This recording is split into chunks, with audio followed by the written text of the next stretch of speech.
السلام علیکم ورحمۃ اللہ وبرکاتہ۔ بسم اللہ الرحمن الرحیم۔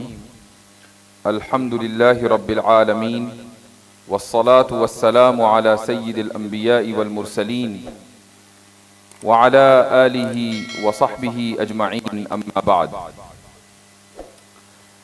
مجھے آج اس عظیم الشان جامعہ میں آ کر بہت مسرت ہو رہی ہے، گویا کہ میں اپنے گھر میں آیا ہوں۔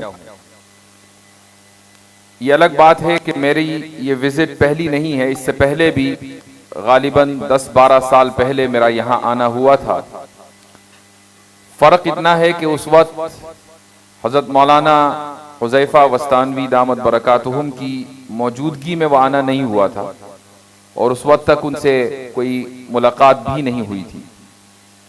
لیکن اس مرتبہ جو آنا ہے وہ ان کی دعوت پر اور ان کی موجودگی میں شکریہ ادا کرتا ہوں، ان کا بھی، ان کے برادر گرامی مولانا اویس کا بھی، اور سب سے بڑھ کر ان دونوں حضرات کے والد گرامی قدر حضرت مولانا غلام محمد وستانوی حفظہ اللہ کا۔ اور یہ حقیقت ہے کہ جو تناور درخت انہوں نے اس بے آب و گیاہ وادی میں لگایا تھا، وہ آج اتنا پھلدار ہو گیا ہے ماشاء اللہ کہ اس کے پھلوں کا ذائقہ دنیا بھر میں محسوس کیا جاتا ہے۔ میرا مختصر سا جو تعارف ہے وہ دراصل ایک خاص میدان میں کچھ سالوں سے کام کرنے کے حوالے سے رہا ہے، اور یہ اللہ تعالیٰ کا بے پایاں فضل ہے اس ناچیز کے اوپر کہ اس نے ایک خاص میدان کے لیے اور اس میدان میں کام کرنے کے لیے اس ناچیز کو قبول کیا ہے، الحمدللہ۔ اور اس میدان میں کام کرنے کے نتیجے میں جو تجربات حاصل ہوئے ہیں، ان تجربات کی روشنی میں ہم مکالمات کرتے ہیں، ملحدین سے، ایگنوسٹک سے، مرتدین سے گفتگو کرتے ہیں، اور اس گفتگو سے کچھ نتائج اور کچھ اسلوب ہم نے مرتب کیا، اور ہم کوشش یہ کرتے ہیں کہ مدارس اور اسی طریقے سے عصری جامعات کے طلبہ اور اساتذہ تک اس اسلوب کو پہنچائیں۔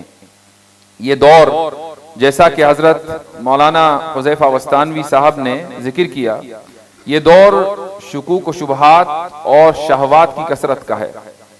بعض مرتبہ ایسا ہوتا ہے کہ ایک انسان الحاد کا راستہ یا ارتداد کا راستہ شہوات کی وجہ سے اختیار کرتا ہے، اور یہ کوئی نئی چیز نہیں ہے، اس سے پہلے بھی ماضی میں بھی ایسا ہوتا آیا ہے۔ کیا مدینے میں رسول اکرم صلی اللہ علیہ وسلم کے زمانے میں منافقین نہیں پائے جاتے تھے؟ یہ منافقین جو شرک ترک کر کے بظاہر اسلام میں داخل ہوتے تھے تو یہ اپنی شہوات کی بنیاد پر ہوتے تھے، اور وہ شہوت ایسی نہیں تھی جو اسلام میں ان کو گویا کہ شہوت پوری کرنے کی اجازت ہو، ایسا نہیں۔ ان کی شہوت یہ تھی کہ ہم ایک مین اسٹریم کا حصہ بن جائیں، اور ہمیں اس طرح کا تحفظ مل جائے جو مدینے کی مسلم آبادی کو ہے، اور ہم بھی سر اٹھا کر چلیں۔ یہ شہوت تھی، اور اس کو پورا کرنے کے لیے وہ اسلام میں آتے تھے۔ تو شہوت کی بنیاد پر ایک دین کو یا ایک راستے کو چھوڑ کر دوسرا راستہ اختیار کرنا یہ کوئی نئی بات نہیں ہے۔ آج بھی ایک بڑی تعداد ملحدین کی، ایگنوسٹکس کی، متشککین کی ایسی ہے کہ جو محض شہوتوں کی بنیاد پر اپنے گناہوں کو جسٹیفائی کرنے کے لیے وہ یہ راستہ چنتے ہیں، اور اس راستے میں بہت آگے نکل جاتے ہیں۔ مجھ سے اکثر یہ سوال ہوتا ہے کہ جب مرتدین سے آپ مکالمہ کرتے ہیں تو کیا یہ سب کے سب ایسے ہیں کہ جو دین کے تعلق سے شکوک و شبہات کا شکار ہو کر دین کو چھوڑ بیٹھے ہیں؟ کیا واقعی ایسا ہے کہ قرآن کریم پڑھ کر یا بعض احادیث کے ذریعے ان کے ذہنوں میں اعتراض جنم لیتا ہے، اور ان اعتراض کے تشفی بخش جوابات نہ پا کر وہ لوگ اسلام چھوڑ دیتے ہیں؟ ایسا نہیں ہے۔ ایک بڑی تعداد ان مرتدین میں ایسی ہے، more than 50%، کہ جو شہوتوں کی بنیاد پر اپنے جرائم اور اپنے گناہوں کو جسٹیفائی کرنے کے لیے خدا کا انکار کرتی ہے۔ ایسے بہت سے لوگ ہیں جو کسی ایڈکشن کا شکار ہیں، چاہے وہ ڈرگز ہو، الکوہل ہو یا پورنوگرافی ہو، اس طرح کے ایڈکشن کو، اب ظاہر ہے کہ ساری چیزیں اسلام میں جرم اور باعث سزا یہ چیزیں ہیں اور باعث گناہ ہیں، تو اب ایک آدمی اس گلٹ فیلنگ کے ساتھ زندگی گزارنا نہیں چاہتا. اس گلٹ کے احساس سے نکلنے کے لیے وہ یہ سوچتا ہے کہ جو نظام اور جو دین مجھے وہ احساس کرا رہا ہے اسی دین کو چھوڑ دیا جائے، اور اس طریقے سے وہ اپنے گناہ میں مست رہتا ہے اور زندگی گزارتا رہتا ہے. مور دین 50% کیسز ایسے ہی ہوتے ہیں. پھر ایک بڑی تعداد ان لوگوں کی ہوتی ہے کہ جو کسی ذہنی تناؤ یا مینٹل ٹراما کی وجہ سے ارتداد یا الحاد کا راستہ اختیار کرتے ہیں، خصوصاً الحاد کا. اور مینٹل ٹراما کا مطلب یہ ہے کہ وہ بچپن میں یا ان کی نوجوانی کے آغاز میں انہوں نے کوئی واقعہ ایسا دیکھا ہو یا ان کے ساتھ کوئی ایسا واقعہ ہوا ہو جس کی وجہ سے ان کے دل میں خدا کے تعلق سے نفرت پیدا ہو جاتی ہے، اور وہ یہ چاہتے ہیں کہ وہ سوچتے ہیں کہ خدا نے ہمارے ساتھ ایسا کیوں کیا، اور یہاں سے ان کے الحاد کے سفر کا آغاز ہوتا ہے اور آہستہ آہستہ وہ ایمان سے نکل جاتے ہیں. ایسے لوگوں کا علاج لمبی چوڑی تقریریں یا خدا کے وجود پر دلائل نہیں ہے. ایسے لوگوں کا علاج وہی ڈاکٹر کرے گا کہ جس کے وہ مریض ہیں، جس کے پاس ان کو جانا چاہیے. اگر وہ مینٹل ٹراما کا شکار ہیں تو ظاہر ہے کہ ان کو سائیکائٹرسٹ کے پاس جانا چاہیے، اور سائیکائٹرسٹ اگر اسلامی اصول سے اور ضوابط سے واقف ہوگا تو یقیناً ان کو صحیح مرض کی تشخیص بھی کرے گا اور علاج بھی صحیح کرے گا، اور یہ امید ہے کہ کچھ عرصے میں وہ دین میں واپس آئیں گے. اب آخر میں چند % مرتدین یا ملحدین بچ جاتے ہیں جو شکوک و شبہات کا شکار ہوتے ہیں، اور اس لیے ہوتے ہیں کہ مثلاً ان کی فکر مغربی فکر سے متاثر ہے، ان کی ساخت پرداخت اور ان کی ذہنی تربیت ویسٹرن پیراڈائم کے اوپر مبنی ہے، اور اس لیے اس بنیاد پر جب وہ قرآن کو سمجھتے ہیں یا شریعت کو جاننا چاہتے ہیں تو انہیں ایسا لگتا ہے کہ ویسٹرن آئیڈیالوجی یا ویسٹرن پیراڈائم کچھ اور کہہ رہا ہے اور اسلامی شریعت کچھ اور کہہ رہی ہے. دونوں کے درمیان ان کو تضاد لگتا ہے، اور اس تضاد کی وجہ سے چونکہ ذہنی تربیت 18 سے 20 سال کا عرصہ انہوں نے اپنی زندگی کا اس پیراڈائم کے تحت گزارا ہوتا ہے، تو وہ یہ سمجھتے ہیں کہ جو اسلامی شریعت ہے یا دین کے اندر جو کچھ مواد اور مضامین ہیں وہ کم درجے کے ہیں. سائنس زیادہ بہتر طریقے سے چیزوں کی تشریح اور تفصیل کر سکتی ہے، اس لیے سائنس کی بات مانی جائے اور دین کو پس پش ڈال دیا جائے، اور یوں ان لوگوں کے الحاد کا سفر کا آغاز ہو جاتا ہے. میری خواہش تھی کہ میں آپ کے سامنے ایک پریزنٹیشن بھی پیش کروں، لیکن کسی ٹیکنیکل وجہ سے وہ پریزنٹیشن آ نہیں پا رہی ہے. تو بہرحال جو بھی کچھ میں کوشش کروں گا کہ آپ تک اپنی بات صحیح انداز سے پہنچا سکوں. میں نے جس لفظ کا استعمال کیا ہے اور وہ ہے ویسٹرن پیراڈائم. ویسٹرن پیراڈائم کا مطلب یہ ہوتا ہے کہ ایک خاص فریم ورک کہ جس کی بنیاد پر پورا تعلیمی نظام، پوری دنیا کا تعلیمی نظام لارڈ مکالے کے ذریعے جو مرتب کیا گیا ہے اور دنیا کو پیش کیا گیا ہے، اس تعلیمی نظام کا مقصد یہ ہے کہ لوگ سائنس کے نہیں بلکہ سائنٹزم کے شکار بن جائیں. اور یہ فرق کرنا سائنس اور سائنٹزم کے درمیان بہت اہم ہے، چونکہ بہت سی مرتبہ ہم لوگوں کے اوپر ہمارے حلیے جیسے لوگ جو دکھتے ہیں ان کے اوپر یہ اعتراض ہوتا ہے کہ بھائی یہ لوگ شریعت کو آگے رکھتے ہیں اور سائنس کے خلاف ہیں، جبکہ ہمارا جو نظریہ ہے وہ یہ ہے کہ ہم سائنس کے خلاف نہیں ہیں بلکہ سائنس کو ہم ایک خادم کی حیثیت سے تصور کرتے ہیں کہ سائنس کی ایجاد یا سائنسی علوم کی ایجاد اور ٹیکنالوجیز کی ایجاد انسانیت کی خدمت کے لیے ہوئی ہے، اور خادم کو خادم کا ہی درجہ دیا جانا چاہیے. اگر خادم کو آپ مخدوم کی نشست پر بٹھا دیں گے اور خلط مبحث کر دیں گے تو پھر زندگی کے بہت سے معیارات اور سٹینڈرڈز بدلنے پڑیں گے. اس لیے یہ فرق کرنا ضروری ہے کہ سائنس الگ چیز ہے اور سائنٹزم الگ چیز ہے. سائنٹزم ہی بنیاد ہے الحاد کی، اور سائنٹزم ہی بنیاد ہے ایگنوسٹسزم کی. ایگنوسٹسزم کا مطلب یہ ہوتا ہے کہ مثلاً ایک شخص کو یہ احساس ہوا یا اس کو یہ پڑھایا گیا کہ بھئی جس چیز کے بارے میں بھی آپ یقین رکھیں کہ وہ چیز موجود ہے یا موجود نہیں ہے تو اس کی کوئی نہ کوئی سائنسی دلیل ہونی چاہیے. اگر اس کی سائنسی دلیل ہے تو آپ اس کو موجود مانیں، اور اگر اس کی سائنسی دلیل نہیں ہے تو اس کو موجود نہ مانیں.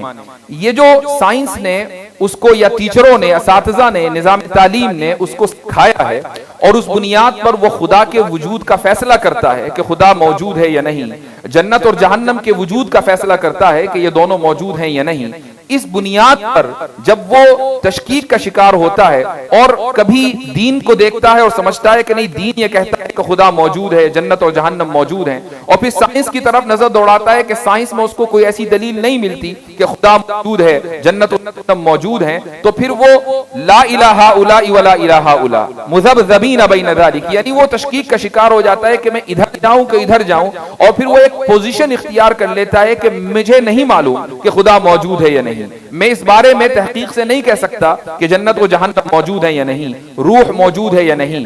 تو ایسی پوزیشن کو ایگنوسٹسزم کہا جاتا ہے۔ تو سائنٹزم، اب سائنٹزم کیا ہے میں آگے بتاؤں گا۔ سائنٹزم دراصل الحاد اور ایگنوسٹسزم ان دونوں کی بنیاد ہے۔ الحاد کسے کہا جاتا ہے؟ الحاد ہے انکار خدا، کہ خدا موجود نہیں ہے، ایک پوزیشن اختیار کر لی، لیکن ایگنوسٹسزم میں کوئی پوزیشن اختیار نہیں ہوتی۔ تو سائنس کی جو حیثیت ہے وہ ہمارے نزدیک مسلم ہے، لیکن آپ کو حیرت ہوگی کہ سائنس سے سائنٹزم کا جو سفر ہے وہ کچھ اس طریقے سے ہوا ہے کہ ایک دور وہ تھا کہ جب سائنٹسٹ یہ خواب دیکھا کرتے تھے کہ ہماری حیثیت بھی کچھ رومن کیتھولک کے پوپ جیسی ہونی چاہیے، اور جس طریقے سے ایک پوپ کی حیثیت ہے کہ وہ لوگوں کو بلیس کرتا ہے اور معاشرے میں اس کو بڑی عزت اور توقیر کی نگاہ سے دیکھا جاتا ہے، تو 1561 to 1626 اس عرصے میں ایک شخص پیدا ہوا جس کا نام ہے فرانسس بیکن۔ فرانسس بیکن نے ایک خواب دیکھا، یہ خواب تھا سائنٹیفک پریسٹ ہوڈ کا۔ سائنٹیفک پریسٹ ہوڈ کا مطلب یہ ہے کہ جو لوگ سائنس کے شعبے سے وابستہ ہیں ان کی حیثیت ایسی ہونی چاہیے جیسے کہ پریسٹ کی، علماء کی، پادریوں کی، یعنی ہماری ٹرمینالوجی میں علماء، ان کی ٹرمینالوجی میں، ان کی اصطلاح میں پادری، کہ معاشرے میں ان کو عزت کی نگاہ سے دیکھا جاتا ہے، ان کی اتباع کی جاتی ہے۔ تو اس نے باقاعدہ اپنے ملک یعنی برطانیہ کو یہ سجھانے کی کوشش کی کہ حکومت کی سطح پر سائنس کی باقاعدہ سرپرستی کی جائے اور سائنسدانوں کو وہ مقام دیا جائے۔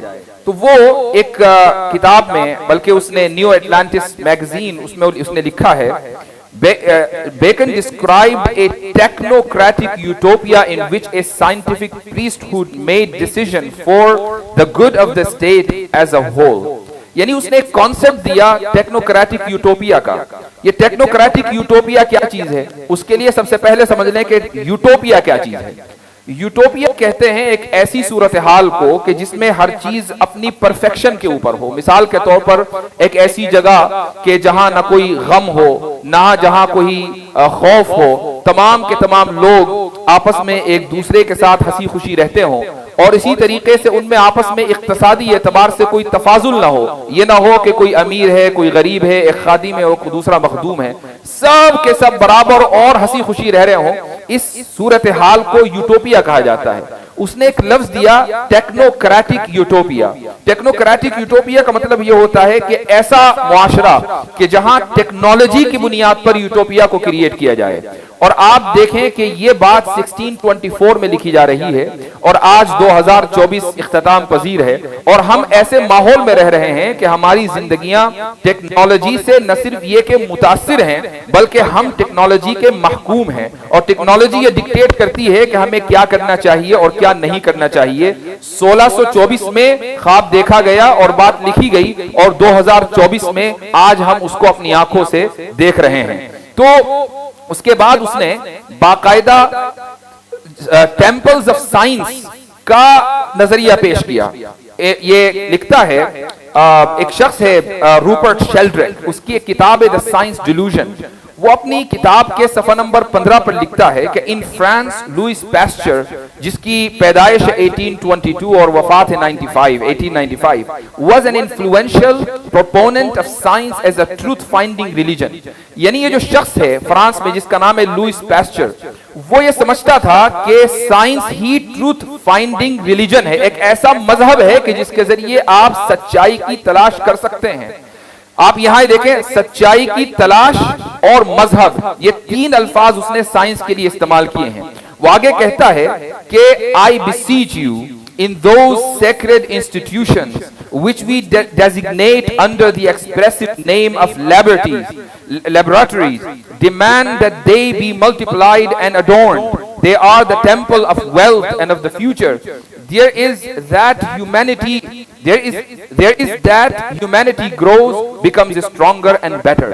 وہ یہ کہتا ہے کہ جو لیبورٹریز ہیں جہاں پر لیب ورک ہوتا ہے، ایکسپیریمنٹ ہوتا ہے، میں یہ ڈیمانڈ کرتا ہوں کہ ان کو زیادہ سے زیادہ ہر جگہ قائم کیا جائے اور ان کی حیثیت ٹیمپلز کی ہو، ٹیمپلز آف ویلتھ، ان کی حیثیت معابد کی ہو کہ جہاں پوجا کی جاتی ہے، جہاں عبادت کی جاتی ہے.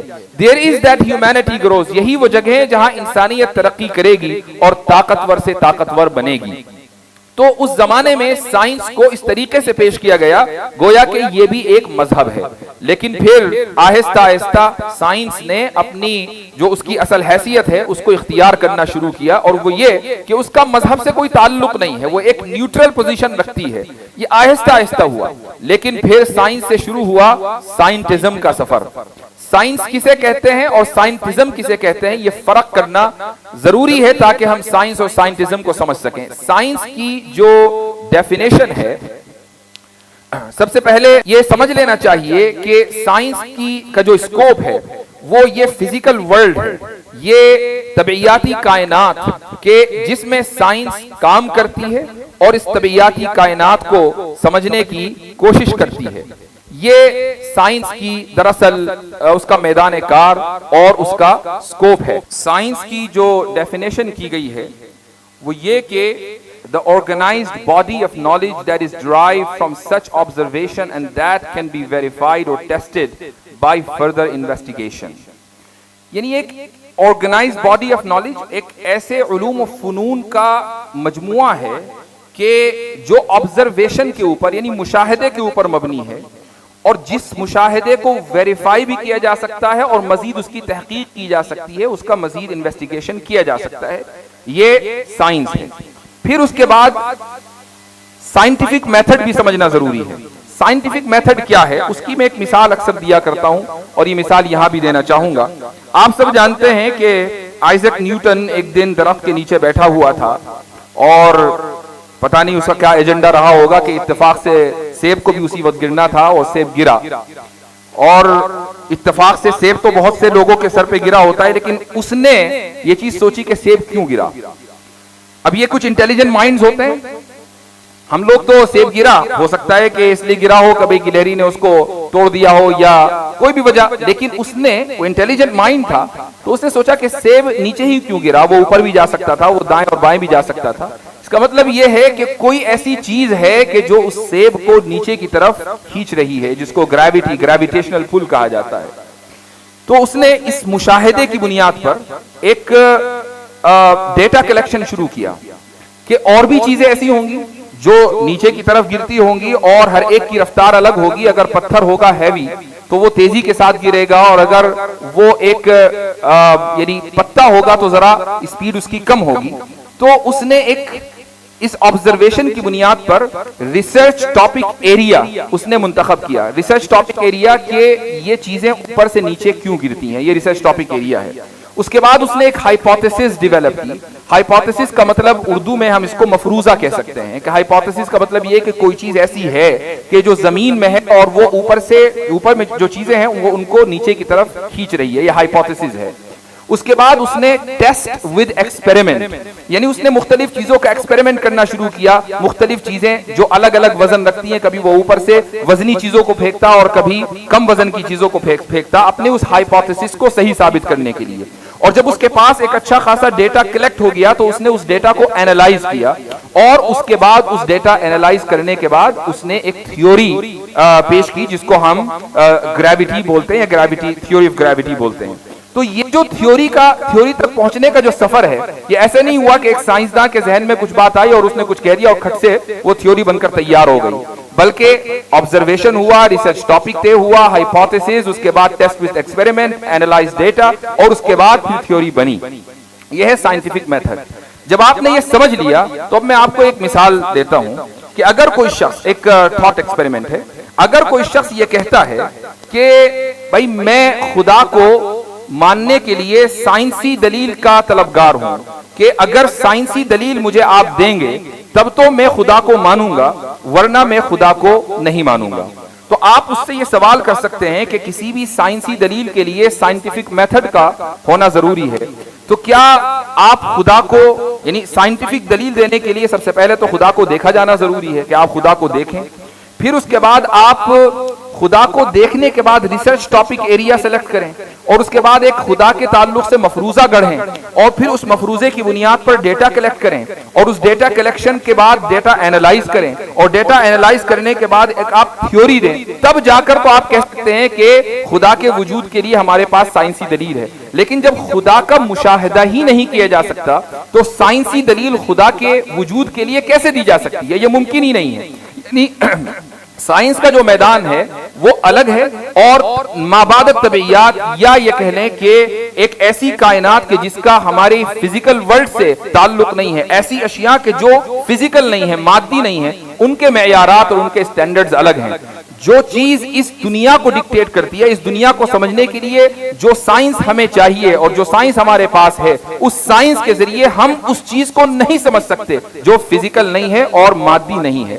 یہ بنیادی فرق ہے. اور دنیا میں کوئی بھی شخص اگر وہ حقیقی معنوں میں سائنٹسٹ ہے اور سائنس کو سمجھتا ہے اور سائنس کو وہ مقام دیتا ہے جو اس کا ہے, تو وہ کبھی بھی خدا کے وجود کے لیے سائنسی دلیل کا طلبگار نہیں ہوگا. جنت اور جہنم کو سمجھنے کے لیے وہ یہ مطالبہ نہیں کرے گا کہ مجھے جنت اور جہنم کو دکھاؤ تب جا کر میں جہنم اور جنت کے اوپر ایمان لاؤں گا, بلکہ جتنا بہتر آپ سائنس کو سمجھیں گے اتنا ہی زیادہ آپ کا ایمان بڑھے گا, کیونکہ آپ سائنس کی لمیٹیشن کو سمجھ جائیں گے اور خدا کے غیر محدود ہونے اور اس کی کائنات کے اور اس کے افعال کے, اس کی صفات کے غیر محدود ہونے اور اس کے کائنات کے مخلوق ہونے کو آپ بہت آسانی کے ساتھ سمجھ جائیں گے. تو یہ سائنس کی حقیقت اور اس کا اسکوپ ہے.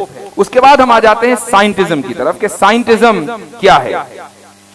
Scientism is a totalizing attitude that regards science as the ultimate standards and arbiter of all interesting questions. Scientism ایک ٹوٹلائزنگ ایٹیٹیوڈ ہے. یہ ٹوٹلائزنگ ایٹیٹیوڈ کا کیا مطلب ہے؟ ایٹیٹیوڈ کہتے ہیں بیہیویئر کو یا ایک رویے کو. ٹوٹلائزنگ کا مطلب یہ ہوا کہ ہم ہر جگہ ہر معاملے میں سائنس کو لے کر آئیں یہ سمجھنے کے لیے کہ کیا چیز درست ہے اور کیا چیز غلط ہے. یہ ہے ٹوٹلائزنگ ایٹیٹیوڈ. تو سائنٹزم کے مطلب یہ ہوا کہ آپ نے ایک الٹیمیٹ اسٹینڈرڈ دے دیا کہ کوئی بھی انٹرسٹنگ کوشچن ہو اس کے حل کے لیے, اس کے جواب کے لیے ہمیں سائنس ہی کے پاس جانا ہے.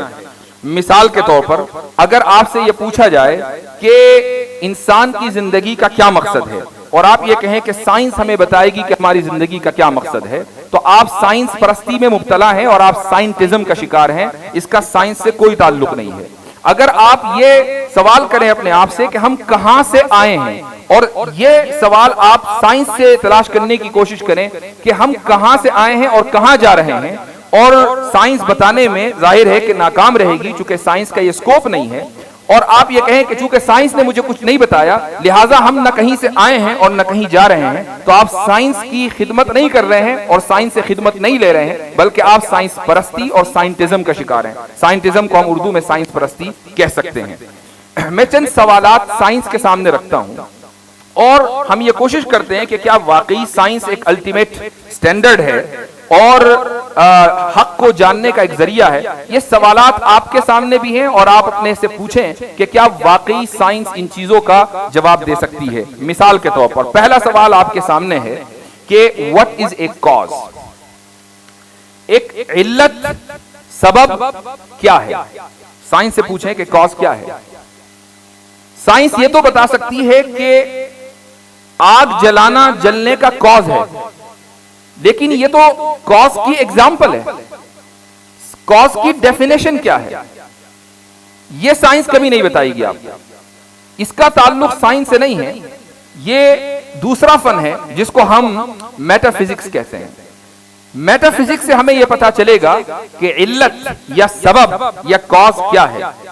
مثال کے طور پر آپ یہ کہیں کہ اس سولر سسٹم کے بننے کا کاز یہ تھا کہ کبھی آپس میں سٹارز کولائیڈ ہوئے ہوں گے اس گیلیکسی میں، اور اس طریقے سے ایک سولر سسٹم نے جنم لیا ہوگا، لاکھوں کروڑوں سال پہلے ہمارے سورج کا وجود ہوا اور پھر اس کے بعد پلانٹس آئے، تو یہ ایک کاز ہے، ٹھیک ہے ہم نے مان لیا۔ اس کا کاز کیا ہے؟ اس کا کاز آپ کچھ اور کولیجن بتا دیں، پھر اس کا کاز کیا ہے، اور 14 بلین سال پہلے آپ چلے جائیں کہ جب اس کائنات کا وجود ہوا تھا، اور پھر ہم سوال یہ کریں کہ اس کا کاز کیا ہے، اور یہاں سائنس آ کر خاموش ہو جاتی ہے اور وہ یہ کہتی ہے کہ بگ بینگ سے پہلے کیا تھا اور کس چیز نے بگ بینگ کو کاز کیا، یہ سائنس کو نہیں پتا، چونکہ سائنس کو خود کاز کی ڈیفینیشن کیا ہے، کیسے بنتا ہے، یہ نہیں پتا ہے۔ تو آپ پہلا سوال کہ what is a cause science کو معلوم نہیں ہے۔ اسی طریقے سے ایک دوسرا میں آپ کے سامنے سوال رکھتا ہوں، is modus ponens a type of valid inference؟ Modus ponens کو ہمارے جو طلبہ بیٹھے ہوئے ہیں، دورے کے ہیں اور مدرسے کے طلبہ، وہ اس اصطلاح کو بہت آسانی کے ساتھ سمجھ سکتے ہیں، اور جو ہمارے یونیورسٹی اور کالجز کے حضرات ہیں، اگر آپ نے فلسفی اور لاجک پڑھی ہے تو آپ اس کو سمجھ سکتے ہیں، لیکن اگر آپ نے سائنس پڑھی ہے، کیمسٹری پڑھی ہے، بایولوجی پڑھی ہے، تو آپ شاید اس اصطلاح کو نہ سمجھ پائیں۔ اور کسی اصطلاح کو نہ سمجھنے کا مطلب ہرگز شیمنگ نہیں ہے، معاف کیجئے گا اگر ایسا لگے، بلکہ میں صرف سائنس کی لیمیٹیشنز کو بیان کرنا چاہتا ہوں۔ موڈس پوننس کیا ہے؟ موڈس پوننس کو ہم عربی میں قیاس استثنائی کہتے ہیں۔ قیاس استثنائی کی مثال قرآن کریم میں ہے کہ لو کان فیہما آلہۃ الا اللہ لفسدتا، کہ اگر آسمان و زمین میں ملٹیپل گاڈز ہوتے، آلہہ خدا کے سوا اور بھی معبود ہوتے، تو پھر آسمان اور زمین کا نظام درہم برہم ہو جاتا، لیکن آسمان اور زمین کا نظام درہم برہم نہیں ہوا۔ اس سے ثابت ہوا کہ ملٹیپل گاڈ نہیں ہیں، ایک ہی خدا ہے۔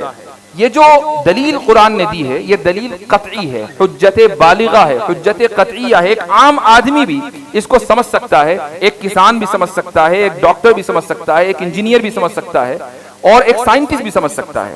یہی قرآن کا اعجاز ہے۔ اس استدلال کو لاجک میں، منطق میں موڈس پوننس کہا جاتا ہے، اور عربی زبان میں ہم اس کو قیاس استثنائی کہتے ہیں۔ تو کیا یہ ایک ویلڈ آرگیومنٹ ہے؟ اگر یہ سوال کیا جائے اور سائنس سے پوچھا جائے تو سائنس کے پاس اس کا کوئی جواب نہیں ہے کہ قیاس استثنائی یا موڈس پوننس ایک ویلڈ آرگیومنٹ ہے یا نہیں۔ اسی طریقے سے ایک تیسرا سوال میں کرتا ہوں، اور وہ یہ ہے کہ از نالج جسٹیفائیڈ ٹرو بلیف؟ کیا علم جسٹیفائیڈ ٹرو بلیف ہے؟ یہ جو تین لفظ میں نے بولے ہیں، جسٹیفائیڈ، ٹرو اور بلیف۔ ٹرو کا مطلب سچ، جسٹیفیکیشن کا مطلب ہے مدلل، اور بلیف کا مطلب ہے اعتقاد، کہ ہم ایک ایسے سچے اعتقاد کو کے حامل ہوں کہ جس کی ہمارے پاس دلیل بھی ہو، اس کو علم کہا جاتا ہے۔ مثلا ہم اللہ کے وجود کے اوپر یقین رکھتے ہیں، اعتقاد ہے ہمارا، اور یہ اعتقاد سچا ہے، اور اس اعتقاد کی بنیاد دلائل بھی ہیں، تو یہ اعتقاد مدلل بھی ہے، سچا بھی ہے، اور اس کا ہمیں یقین بھی ہے۔ لہٰذا خدا کا وجود علم ہے، خدا کے وجود کے بارے میں جاننا علم ہے۔ اب سوال یہ ہے کہ کیا علم کی جو تعریف ہے وہ یہ ہے جسٹیفائیڈ ٹرو بلیف؟ سائنس سے آپ پوچھیں تو سائنس کا دامن خالی ہے، سائنس آپ کو بتا ہی نہیں سکتی کہ علم کی ڈیفینیشن کیا ہے، حالانکہ سائنس کے معنی عربی اور اردو میں علم کے ہیں، لیکن اگر آپ سائنٹسٹ سے پوچھیں کہ سائنس کی بنیاد پر مجھے بتاؤ کہ علم کی ڈیفینیشن کیا ہے، تو سائنس کو یہ نہیں پتا۔ یہ میدان ہے ایپسٹیمولوجی کا۔ ایپسٹیمولوجی ایک برانچ ہے فلسفی کی۔ تو کتنے ہی سوال ایسے ہیں۔ اسی طریقے سے مثلا میں ایک سوال اخلاقیات سے متعلق کرتا ہوں کہ is abortion permissible once the fetus begins to feel pain؟ ایک بچہ ماں کے پیٹ میں ہے اور وہ اس سٹیج پہ آ گیا کہ وہ درد محسوس کر سکتا ہے، کیا اس سٹیج پہ آ کر ابورشن کرانا اخلاقی ہے یا غیر اخلاقی؟ یہ ایک سوال ہم سائنس سے کرتے ہیں۔ تو سائنس یہ تو بتا دے گی کہ کس سٹیج پر آ کر، پریگننسی کے کس لیول پر آ کر فیٹس یعنی مادر رحم میں پلنے والا بچہ درد محسوس کرتا ہے، یہ تو بتا سکتی ہے، لیکن اگر آپ اس سے پوچھیں کہ اس سٹیج پر آ کر اس بچے کو ساقط کرنا اور ابورشن کرنا اخلاقی ہے یا غیر اخلاقی، سائنس اس تعلق سے بالکل خاموش ہے۔ یہ مسئلہ سائنس کا ہے ہی نہیں، یہ مسئلہ اخلاقیات اور موریلٹی کا ہے، اس کا تعلق ایتھکس سے ہے۔ تو یہ اور اس طرح کے بے شمار سوالات ہیں، آپ سائنس سے پوچھتے رہیں اور سائنس ان کا جواب نہیں دے پائے گی۔ تو جب یہ بات ہے تو پھر یہ کہنا کہ سائنس ہی الٹیمیٹ سٹینڈرڈ ہے انویسٹیگیشن کا، ٹروتھ فائنڈنگ کا، یہ کہنا غلط ہوگا، چونکہ کتنے ہی سوالات میں نے آپ کے سامنے رکھ دیے اور سائنس کے پاس ان کا کوئی جواب نہیں ہے۔ اب ہم یہ دیکھتے ہیں کہ سائنسداں یا سائنسداں نہیں، سائنٹسٹک مائنڈ کے لوگ اپنے حق میں کیا دلیل دیتے ہیں کہ آخر کیوں وہ سائنٹزم کو الٹیمیٹ سٹینڈرڈ سمجھتے ہیں، کیا وجہ ہے کہ وہ کہتے ہیں کہ نہیں، سائنس ہی کے ذریعے ہم تمام سوالوں کا جواب تلاش کریں گے۔ ان کی جو پہلی دلیل ہے وہ یہ ہے کہ سائنس ایک بہت ہی کامیاب فن ہے جس نے دنیا میں بہت سی سچائیاں تلاش کی ہیں۔ فزکس کے ذریعے آپ کائنات کی حیرت انگیز چیزوں کو جانتے ہیں، سمجھتے ہیں۔ تو ایک ایسا فن، ایک ایسا علم کہ جس نے ہمیں کائنات سے متعارف کرایا ہے، جس نے ہمیں اپنے آپ سے متعارف کرایا ہے، جس نے ہمیں یہ بتایا ہے کہ ہم یہ بننے سے پہلے جو آج ہم ہیں، ہومو سیپین بننے سے پہلے ہم کبھی ہومو ایرکٹس ہوا کرتے تھے، ہومو ہیبلس ہوا کرتے تھے اور آسٹرالوپیتھیکس ہوا کرتے تھے، اور اس سے پہلے کبھی ہم سنگل سیل کی شکل میں تھے۔ تو وہ جو سفر سنگل سیل سے ہومو سیپینز تک ہوا ہے وہ کیسے ہوا ہے؟ ایک ایسا فن کہ جس نے ہمیں ہماری تاریخ جو ملینز آف ایئرز کے اوپر پھیلی ہوئی ہے، انسان کی تاریخ، وہ بتائی ہے۔ تو ظاہر ہے کہ ایسے فن کو ہی ہمیں اسٹینڈرڈ سمجھنا چاہیے حق اور باطل کے درمیان۔ وہی فن یہ طے کرے گا کہ کیا چیز اچھی ہے اور کیا چیز بری ہے، چونکہ اس فن نے ہمیں اپنے آپ سے اور ہماری کائنات سے متعارف کرایا ہے۔ تو یہ ان حضرات کی ایک پہلی دلیل ہے اور زیادہ مضبوط دلیل نہیں ہے۔ اگلی جو دلیل ہے وہ مضبوط ہے، لیکن میں اس کا جواب دینا چاہوں گا۔ ٹھیک ہے، ہم یہ تسلیم کر لیتے ہیں کہ سائنس کی بنیاد پر ہمیں دنیا کے بارے میں بہت کچھ پتا چلا، لیکن یہ کوئی ضروری تو نہیں ہے کہ سائنس کی بنیاد پر اگر ہمیں 50 چیزیں پتا چلی ہوں تو بقیہ 50 چیزوں کے بارے میں بھی ہم سائنس ہی سے پوچھیں۔ میں ایک مثال آپ کے سامنے دیتا ہوں، وہ یہ کہ آپ کو بھوک لگی اور آپ کو پتا ہے کہ بھوک لگی ہے، تو آپ کو یہ کیسے پتا چلا سائنس کی بنیاد پر؟ کیا آپ نے کوئی مشاہدہ کیا؟ کیا آپ نے کوئی ریسرچ انالیسس کی؟ کیا آپ نے کوئی ڈیٹا کلیکشن کیا؟ کیا آپ نے کوئی ہائپوتھیسس ڈیولپ کی؟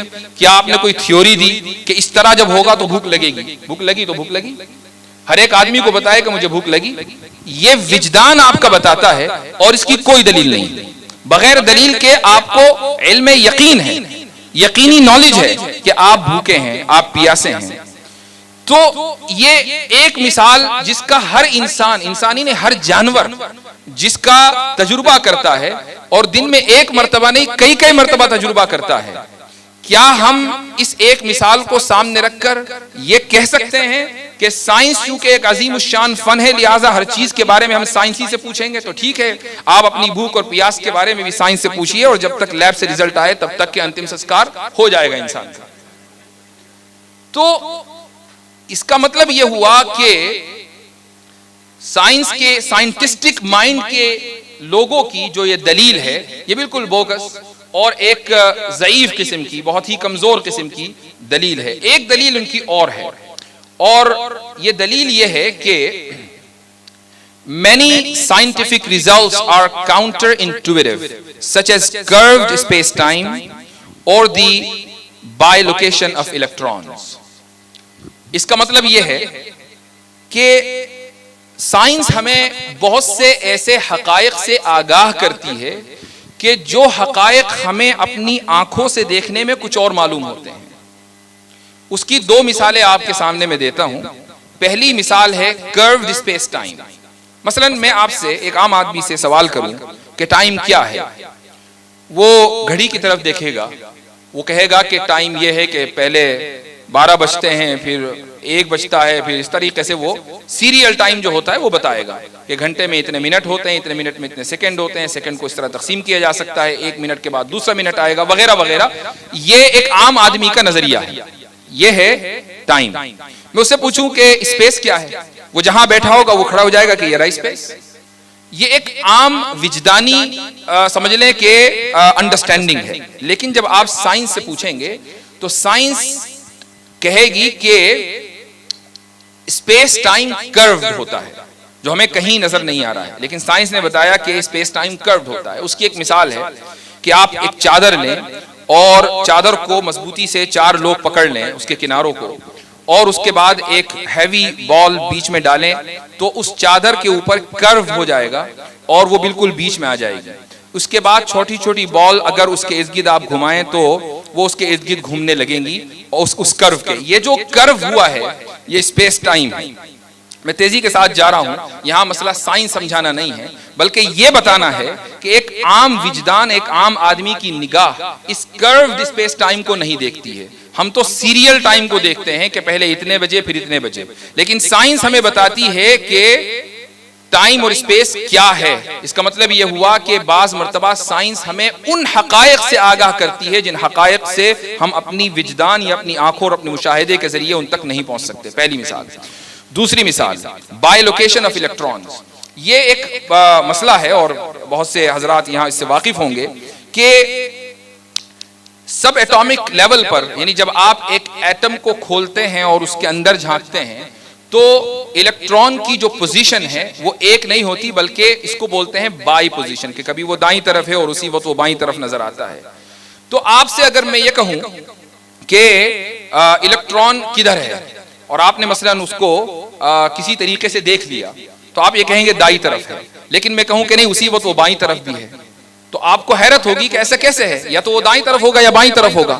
تو وجدان تو یہ کہتا ہے کہ وہ ایک ہی جگہ ہوگا، لیکن سائنس ہمیں بتاتی ہے کہ وہ 2 جگہ ہو سکتا ہے۔ اس کو بائی لوکیشن کہتے ہیں، بائی لوکیشن آف الیکٹرانز۔ تو سائنس نے ہمیں وہ حقیقت بتائی کہ جو ہمارے وجدان نے ہمیں نہیں بتائی، جو ہمارے نگاہ نے اور مشاہدے نے ہمیں نہیں بتائی۔ تو جب یہ بات ہے تو ہم اپنے وجدان اور اپنے مشاہدے پر کیوں اعتماد کریں؟ ہمیں سائنس کے اوپر اعتماد کرنا چاہیے کیونکہ سائنس ہمیں حقائق سے آگاہ کرتی ہے۔ اس کا جو جواب ہے وہ میں دینا چاہوں گا اور اس کو مجھے امید ہے کہ آپ تھوڑا توجہ سے سنیں گے۔ سائنس ہمیں ضرور بتاتی ہے مائکرو لیول کے اوپر کیا ہوتا ہے اور وجدان ہمیں اس لیول کے اوپر کیا ہوتا ہے نہیں بتاتا۔ مائکرو لیول کیا ہے؟ مائکرو لیول یعنی اتنی نچلی سطح کہ جس کو آپ اپنی آنکھوں سے نہ دیکھ پائیں۔ ایک ایٹم کو ہم اپنی آنکھ سے نہیں دیکھ پاتے، چاہے جائے کہ اس ایٹم کو کھول کر جو اس کے اندر دنیا ہے اس کو ہم اپنی آنکھوں سے دیکھ پائیں۔ ہمیں ہمارا مشاہدہ یا ہمارا وجدان یہ نہیں بتاتا کہ اندر کتنے الیکٹرانز ہیں، کتنے نیوٹرانز ہیں اور کس طریقے سے وہ چل رہے ہیں، یہ ہم اپنے مشاہدے کے ذریعے نہیں جان سکتے۔ لیکن مجھے ایک بات بتائیں، کیا صبح اٹھ کر آپ سب سے پہلے یہ سوچتے ہیں کہ آج میرے الیکٹرانز کی کیا حال چال ہے؟ کیا ایسا ہوتا ہے کہ آپ صبح اٹھ کے سوچیں کہ یار آج میرے نیوٹرانز میں بہت تکلیف ہو رہی ہے؟ ایسا نہیں ہوتا۔ نہ کوئی آدمی الیکٹرانز کے بارے میں سوچتا، نہ نیوٹرانز کے بارے میں سوچتا۔ لوگ سوچتے ہیں کہ آج میرے ہاتھ میں درد ہو رہا ہے، میرے پیٹ میں درد ہو رہا ہے، صبح اٹھاؤں تو مائیگرین کی وجہ سے سر درد کر رہا ہے۔ الیکٹرانز، نیوٹرانز، ایٹمز کے بارے میں نہ بات کر کے آپ بات کرتے ہیں اپنے پورے جسم کے بارے میں۔ آپ بات کرتے ہیں، مثلا میں آپ سے پوچھوں کہ آپ کو یہاں سے مسجد جانا ہے تو آپ کیا ایک کرو بنائیں گے کہ میں مسجد یوں جاؤں گا ایسے کر کے، یا آپ سیدھے جائیں گے؟ ظاہر ہے کہ جب ہم چلیں گے تو سیدھے چلیں گے، آپ کرو کی شکل میں نہیں چلیں گے۔ تو کہنے کا مقصد یہ ہے کہ ہماری زندگی میں جن چیزوں کی اہمیت روزمرہ کے لیول پر ہے اس میں ہمیں اپنے وجدان کی ضرورت ہوتی ہے، ہمیں سائنٹیفک ڈیٹا کی ضرورت نہیں ہوتی ہے۔ اگر سائنس ہمیں نہ بھی بتائے اور ہمیں یہ بھی پتا نہ ہو کہ کروڈ اسپیس ٹائم کیا ہوتا ہے، یہ تو ہمیں ابھی چند سو سال پہلے، چند دہائیوں پہلے پتا چلا۔ کیا آج سے 1000 سال پہلے لوگ سیدھے نہیں چلتے تھے یا اس طریقے سے چلا کرتے تھے؟ لوگ کج بھی سیدھے چلتے تھے، آج بھی سیدھے چل رہے ہیں، کروڈ کوئی نہیں چلتا تھا۔ کیا الیکٹرانز کے اور نیوٹرانز کے پتا چلنے سے پہلے زندگی مشکل تھی؟ اس وقت بھی لوگ زندہ تھے۔ مثلا اگر آپ بائی لوکیشن کی بات کریں، اس نیوٹران یا الیکٹران کی بائی لوکیشن کی، میں آپ سے ایک سوال کرتا ہوں کہ آپ کے دائیں طرف جو درخت ہے وہ اس وقت کہاں ہے؟ آپ کہیں گے میرے دائیں طرف ہی ہے، وہ اس وقت دائیں طرف ہی ہے، بائیں طرف نہیں گیا ہے، اور یہی چیز اہم ہے۔ لیکن میں آپ سے یہ کبھی سوال نہیں کروں گا کہ آپ کے فلاں ایٹم کا جو الیکٹران ہے وہ اس وقت دائیں طرف ہے یا بائیں طرف۔ یہ جو مثالیں میں آپ کو دے رہا ہوں یہ بتانے کے لیے دے رہا ہوں کہ ہم روزمرہ جو چیزیں جن چیزوں کو ہم برتتے ہیں اس میں ہمیں اس سائنٹیفک ڈیٹیل کی ضرورت نہیں ہوتی ہے. روزمرہ کی چیزوں میں ایک عام انسان جن چیزوں کو برتتا ہے ہمیں اس میں سائنٹیفک چیزوں کی ضرورت یا ڈیٹا کی ضرورت نہیں ہوتی. ہم اپنے مشاہدے اور وجدان کی بنیاد پر یہ فیصلہ کرتے ہیں کہ درخت دائیں طرف ہے کہ بائیں طرف, مسجد جانا ہے تو سیدھے جانا ہے, کرو لے کر نہیں جانا ہے. تو اس لیے یہ کہنا کہ سائنس ہی الٹیمیٹ اسٹینڈرڈ ہے ٹروتھ فائنڈنگ کا, کہ سچ کی تلاش سائنس ہی کرے گی, یہ چیز اس لیے غلط ہے کہ اگر ہمیں یہ سچ جاننا ہے کہ درخت میری دائیں طرف ہے یا بائیں طرف تو میں الیکٹران کی بائی لوکیشن والی تھیوری نہیں پڑھوں گا, سیدھے میں دیکھوں گا کہ درخت دائیں طرف ہے یا بائیں طرف, اور وہ دائیں طرف نظر آئے گا تو میں یقین کر لوں گا کہ وہ دائیں طرف ہے. تو یہ ان کی ایک اور دلیل ہے. اب میں آخری دلیل جو ہماری طرف سے یعنی ان لوگوں کی طرف سے جو سائنس کو تسلیم کرتے ہیں لیکن سائنٹزم کو وہ نکارتے ہیں, میں ان کی طرف سے ایک دلیل دیتا ہوں, اور وہ دلیل یہ ہے کہ سائنٹزم از اے سیلف ریفیوٹنگ بیہیویئر. کیا مطلب ہے اس کا؟ کہ سائنٹزم خود اپنے آپ کی تردید کرتا ہے. جزاکم اللہ خیر. Scientism itself is not supported by science. یعنی یہ جو رویہ ہے سائنٹزم کا یہ خود سائنسی نہیں ہے بلکہ غیر سائنسی ہے. ایک مثال, میں نے ابھی آپ کو تھوڑی دیر پہلے سائنٹیفک میتھڈ کے بارے میں بتایا کہ وہ میتھڈ کیسے کام کرتا ہے. پہلے آبزرویشن ہوتا ہے, اس کے بعد ریسرچ ٹاپک طے ہوتا ہے, اس کے بعد پھر ہائپوتھیسس بنتی ہے, پھر ڈیٹا کلیکشن, ڈیٹا انالیسس, اور پھر تھیوری. مجھے کوئی بھی دنیا کا سائنٹسٹ جو سائنٹزم میں بلیو کرتا ہے یہ بتائے کہ سائنٹزم تک پہنچنے کے لیے اس نے کس سائنٹیفک میتھڈ کا انتخاب کیا ہے, وہ کیا آبزرویشن تھا کہ جس کی بنیاد پر اس نے یہ طے کیا کہ سائنس ہی الٹیمیٹ اسٹینڈرڈ ہے ٹروتھ فائنڈنگ کا, وہ کیا ریسرچ ٹاپک تھا, وہ کون سا ڈیٹا اس نے کلیکشن کیا اور کس ڈیٹا کا اس نے اینالائز کیا, اور کس طریقے سے ہائپوتھیسس کو ڈیولپ کیا گیا اور کس طریقے سے پوری تھیوری ڈیولپ کی گئی. کیا اس کا کوئی وجود دنیا میں کہیں ہے؟ نہیں ہے. تو سائنٹزم خود سیلف ریفیوٹنگ ہے, یعنی اپنے آپ کو خود ہی غلط قرار دیتا ہے. یہ ایک اینٹی سائنٹیفک رویہ ہے. تو جو شخص بھی آپ کو سائنٹزم میں مبتلا نظر آئے آپ اس سے یہ سوال کریں کہ مجھے سائنسی دلیل چاہیے کہ سائنٹزم صحیح ہے. جس طریقے سے یہ بات یاد رکھیں کہ کبھی بھی ڈیفینسو پوزیشن میں آنے کی ضرورت نہیں ہے. ان اصطلاحات سے ڈریے مت کہ اس نے اتنی خطرناک اصطلاح بول دی اور ڈارون کی فلاں تھیوری کا اس نے حوالہ دے دیا وغیرہ وغیرہ. ڈرنے کی ضرورت نہیں ہے. سمپل سی بات ہے کہ آپ ایک سوال مذہب کے تعلق سے اٹھاتے ہیں, ہم بھی ایک سوال سائنس کے تعلق سے اٹھاتے ہیں. اگر سائنس ہی آپ کی بنیاد ہے مذہب کے خلاف جانے کی, ہم سائنس کے خلاف نہیں ہیں, لیکن اگر آپ یہ کہتے ہیں کہ مجھے سائنٹیفک دلیل چاہیے کہ خدا موجود ہے تو مجھے بھی سائنٹیفک دلیل چاہیے کہ آپ کو سائنٹیفک دلیل چاہیے. سمجھ میں آیا کہ مجھے بھی سائنٹیفک دلیل چاہیے کہ آپ کو صرف سائنٹیفک دلیل چاہیے, اس کی مجھے سائنٹیفک دلیل چاہیے, اور اس کی کوئی دلیل صبح قیامت تک آ نہیں سکتی. تو یہ ضروری ہے کہ آپ سوال کریں, چونکہ وہ جو نظام تعلیم 1835 سے لارڈ مکالے نے اس دنیا کو دے کر اس دنیا کو کالا کیا ہے, اس نظام تعلیم میں سکھایا ہی یہی جاتا ہے کہ آپ وائی کویشچن کریں, کیوں. اور افسوس کی بات یہ ہے کہ جو اس نظام تعلیم کے پروردہ ہوتے ہیں وہ یہ کیوں کویشچن سائنٹسٹ سے کرنے کے بجائے مذہبی علماء سے کرتے ہیں کہ ایسا کیوں, تقدیر کیوں, جنت کیوں, اللہ تعالیٰ نے تخلیق انسان کی اپنی عبادت کے لیے کیوں کی. یہ کیوں کے سارے سوالات پھر مذہب کی طرف آ جاتے ہیں اور اس طریقے سے تشکیک کا دروازہ کھل جاتا ہے. تو اگر وہ لوگ مذہب کے تعلق سے کیوں کا سوال کر سکتے ہیں تو پھر آپ بھی سائنس کے تعلق سے کیوں کا سوال کرنا سیکھیں, چونکہ صبح قیامت تک سائنس آپ کو کیوں کا جواب نہیں دے گی, وہ صرف کیسے کا جواب دے سکتی ہے. سائنس صرف کیسے کا جواب دیتی ہے اور مذہب کیوں کا جواب دیتا ہے. مذہب یہ بتاتا ہے کہ اللہ تعالیٰ نے تخلیق کیوں کی, عبادت کے لیے کی. مذہب یہ بتاتا ہے کہ نماز کیوں پڑھی جاتی ہے, اس محسن کے احسان کا شکر ادا کرنے کے لیے ہم نماز پڑھتے ہیں. مذہب یہ بتاتا ہے کہ حج کیوں کیا جاتا ہے, عمرہ کیوں کیا جاتا ہے, وغیرہ وغیرہ. سائنس سے آپ پوچھیں کہ بگ بینگ کیوں ہوا تھا, سائنس کبھی نہیں بتائے گی کہ بگ بینگ اس لیے ہوا تھا, سائنس یہ بتائے گی کہ بگ بینگ ایسے ہوا تھا. تو سائنس کیسے کا جواب دیتی ہے اور مذہب کیوں کا جواب دیتا ہے؟ تو جب دو میدان الگ الگ ہیں تو دونوں کے درمیان نمبر ایک کوئی کانٹرڈکشن نہیں ہے، کوئی تضاد نہیں ہے.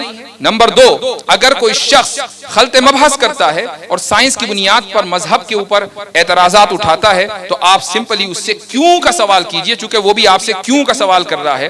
آپ سائنس کے بارے میں پوچھیں ایسا کیوں، اور جیسے ہی سائنس خاموش ہو تو آپ اس کو بتائیں کہ تمہاری سائنس الٹیمیٹ اسٹینڈرڈ نہیں ہے ٹروتھ فائنڈنگ کا، لہٰذا جب یہ الٹیمیٹ اسٹینڈرڈ نہیں ہے تو اس کی بنیاد پر مذہب کے تعلق سے کوئی بھی سوال اٹھانا اور اس تعلق سے کوئی بھی شک و شبہ پالنا یہ خود ایک غیر سائنسی رویہ ہے. مجھے امید ہے کہ جو کچھ کہا گیا وہ آپ کے دل میں اترا ہوگا اور آپ کے کانوں سے ہوتا ہوا ذہن تک پہنچا ہوگا.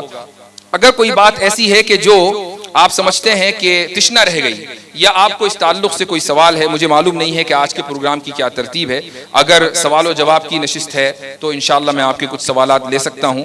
یہ جو ٹاپک ہے سائنٹزم کا، یہ تھوڑا سا خشک ٹاپک ہے اور میں نے اس کا انتخاب آپ کے ادارے کے لیے اس لیے کیا کہ چونکہ یہاں جو مجمع ہے وہ مشترکہ ہے، اس میں کچھ کالجز سے وابستہ لوگ ہیں اور ماشاءاللہ ہمارے طلبہ بھی ہیں. تو اگرچہ ہمارے کچھ طلبہ نے سائنس نہ پڑھی ہو لیکن پھر بھی آپ لوگ ایک عظیم الشان ادارے کے سیریس لوگ ہیں، اور جب آپ سیریس لوگ ہیں، سیریس طلبہ ہیں، تو اگر مشکل مضامین بھی آپ کے سامنے پیش کیے جائیں، اور کوئی چیز مشکل نہیں ہوتی، مشکل ہوتی ہے وہ نامانوس ہونے کی وجہ سے. جیسے ہی آپ کی انسیت اس سے قائم ہو جاتی ہے تو کوئی بھی چیز مشکل نہیں ہوتی ہے. تو کیا مثلا جو لوگ فزکس کے ماہر ہیں تو ان کے لیے فزکس مشکل نہیں ہے، چونکہ دن رات ان کا کام یہی ہے اور وہ اس سے ان کی انسیت قائم ہے. آپ کو اگر کوئی چیز مشکل لگ رہی ہے تو وہ اس لیے کہ شاید آپ کے سامنے یہ اصطلاحات پہلی مرتبہ آ رہی ہوں یا آئی ہوں تو آپ نے ان اصطلاحات کو نہ سمجھا ہو. تو یہ ضروری ہے کہ یہ باتیں اس طرح کی اکیڈمک نشستوں کے اندر کی جائیں، اور اگرچہ مضمون خشک ہے لیکن اہم ہے، اور اس کی وجہ یہ ہے کہ اس دنیا میں ایگنوسٹسزم، تشکیک اور الحاد کی جو بنیاد ہے وہ سائنٹزم ہے. ان لوگوں میں کہ جو شبہات کی وجہ سے مرتد ہوتے ہیں، نہ کہ ان لوگوں میں جو شہوات کی وجہ سے مرتد ہوتے ہیں. تو میں انشاءاللہ کوشچن آنسر کے لیے فلور اوپن کرتا ہوں. جزاکم اللہ خیرا. ایک سوال یہ تھا کہ جو ہمارے انڈین ایجوکیشن سسٹم میں اور یہاں پہ مسلم کالجز میں جو پڑھنے والے اسٹوڈنٹس ہیں، ان کا جو میجورٹی آف دا آرگیومنٹس ان کے جو ہوتے ہیں وہ ویسٹرن لبرل پریمیسز کے اوپر بیسڈ ہوتے ہیں. وہ مینس ان کا خود کا کوئی نہیں ہوتا. They have completely based their values in the western premises and western presupposition of the values. تو ان لوگوں کو کیسے ٹیکل کیا جائے؟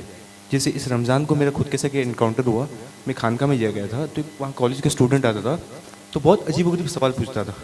تو چونکہ ہمارے خانقاہ کے جو شیخ تھے وہ چونکہ ان سائنٹیفک چیزوں سے واقف نہیں تھے، تو میں نے اس کو اپروچ کیا. میں کہا آپ مجھ سے پرسنلی ملی، میں آپ کے کوشچنس کو ڈیل کروں. تو اس نے مجھے کہ تقدیر کے بارے میں سوال کیا. تو میں نے یہی اپروچ کیا اس کو کہ تمہارے پاس کیا دلیل ہے؟ جو presupposition of the western liberal values کے اوپر جو اپنے آرگیومنٹس کو، اپنے دلائل کو بیس کرتے ہیں. جیسے کوئی آدمی مجھے آ کے کہتا ہے کہ میں اللہ کو نہیں مانتا کیونکہ میں ڈاروینزم کو مانتا ہوں. تو میں نے اس کو پلٹ کر پوچھا کہ ڈاروینزم کی کیا دلیل ہے تمہارے پاس؟ کیونکہ اوریجن آف دا اسپیسیز کے اندر ڈاروین نے خود اس تھیوری کو ریجیکٹ کیا ہے and there is no scientific evidence for backing this claim. تو ایسے لوگوں کو ہم کیسے اپروچ کریں؟ This is my first question. پہلا اس کا جواب لے لیں. جزاکم اللہ خیرا. ہمارے بھائی نے جو سوال کیا وہ بڑا اہم سوال کیا کہ کالجز میں پڑھنے والے جو اسٹوڈنٹس ہوتے ہیں ان کی دلیل کی بنیاد ویسٹرن لبرل آئیڈیالوجی ہے. اور کل بھی میرا ایک جگہ پر اس موضوع پر بیان ہوا. میں صرف ایک تجویز دے سکتا ہوں اور یہ تجویز ہی کام کرے گی، کوئی دوسری تجویز کام نہیں کر سکتی. یہ تجویز ہے پیراڈائم شفٹ کی، کہ جو شخص اس طرح کے سوال کرتا ہے وہ ایک خاص نظام اور مائنڈ سیٹ کا پروردہ ہے. اس مائنڈ سیٹ کو ہم انگریزی میں پیراڈائم بولتے ہیں. جب تک آپ اس پیراڈائم میں رہیں گے یہ سوالات آپ کے ذہن میں آتے رہیں گے، یہ شبہات آپ کے ذہن میں پنپتے رہیں گے. آپ نے اس پیراڈائم کو شفٹ کر دیا، بدل دیا، تو اب وہ سوال آپ کے ذہن میں نہیں آئیں گے. اس کی ایک مثال لے لیجئے. مثال یہ ہے کہ ایک طالب علم ہے مدرسے کا، دورے تک پہنچتا ہے، کتنی ہی مرتبہ وہ تقدیر کے تعلق سے احادیث اور آیات سے گزرتا ہوگا، کتنی ہی مرتبہ وہ تخلیق کے تعلق سے جو آیات و احادیث ہیں ان سے گزرتا ہوگا.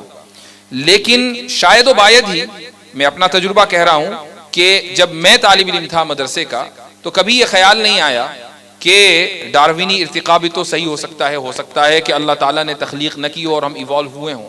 ایسا نہیں ہے کہ میرے علم میں اس وقت کچھ نہیں تھا، لیکن جتنا بھی تھا اس کی بنیاد پر یہ شک و شبہ آ سکتا تھا. اللہ سبحانہ و تعالیٰ کا لاکھ لاکھ فضل ہے کہ یہ شک و شبہ نہیں آیا، اور ہزاروں لاکھوں طلباء کے ذہن میں یہ شک و شبہ نہیں آتا ہے. تقدیر کے تعلق سے جب استاد یہ کہہ دیتا ہے کہ ہمیں اتنا ہی معلوم ہے جتنا بتایا گیا ہے، باقی اس کے آگے ہمیں خاموش رہ کر تفویض کے اوپر عمل کرنا ہے، یعنی اپنے علم کو خدا کے سامنے سرنڈر کر دینا ہے، تو کیا ہم اس پر سوال اٹھاتے ہیں کہ ایسا کیوں؟ ہم تو سرنڈر نہیں کریں گے. کبھی بھی ان طلباء کے ذہن میں الا ماشاء اللہ استثناء ہر جگہ ہوتے ہیں، یہ سوالات جنم نہیں لیتے ہیں. کیوں؟ چونکہ وہ ایک خاص پیراڈائم کے پڑھتے آ رہے ہیں بنیاد سے. وہ مکتب میں جاتے ہیں، پھر مدرسے میں جاتے ہیں، اس کے بعد وہ مدرسے کے بعد اپنے جو ہائر ایجوکیشن ہے یعنی تخصصات کے جو درجات ہیں وہاں تک پہنچتے ہیں، اور یہ پورا ایک الگ پیراڈائم ہے. لیکن جیسے ہی آپ اسکول کی یا کالج کی دنیا میں قدم رکھتے ہیں، وہاں آپ کو ایک دو نہیں، ایک بہت بڑی تعداد ملتی ہے یہ سوالات اٹھانے والی. اور کمال کی بات اس دنیا کی منافقت دیکھیے کہ ان لوگوں کو کہ جنہیں چیزیں سمجھ میں نہیں آ رہی ہیں، یہ کہا جاتا ہے کہ یہ بہت انٹیلیجنٹ ہے، ان کو چیزیں سمجھ میں نہیں آ رہی ہیں اس لیے کویشچن کر رہے ہیں، اور جن کو سمجھ میں آ رہی ہیں اور اس لیے کویشچن نہیں کر رہے ہیں ان کو کہا جاتا ہے کہ یہ بے وقوف ہیں. بھائی جن کو سمجھ میں آ گیا اس لیے وہ سوال نہیں اٹھا رہے ہیں وہ تو انٹیلیجنٹ ہیں، اور جن کو سمجھ میں نہیں آیا اور وہ اس لیے سوال اٹھا رہے ہیں تو آپ ان کو انٹیلیجنٹ نہیں، ان کو بے وقوف کہیں. تو یہ پیراڈائم کا فرق ہے.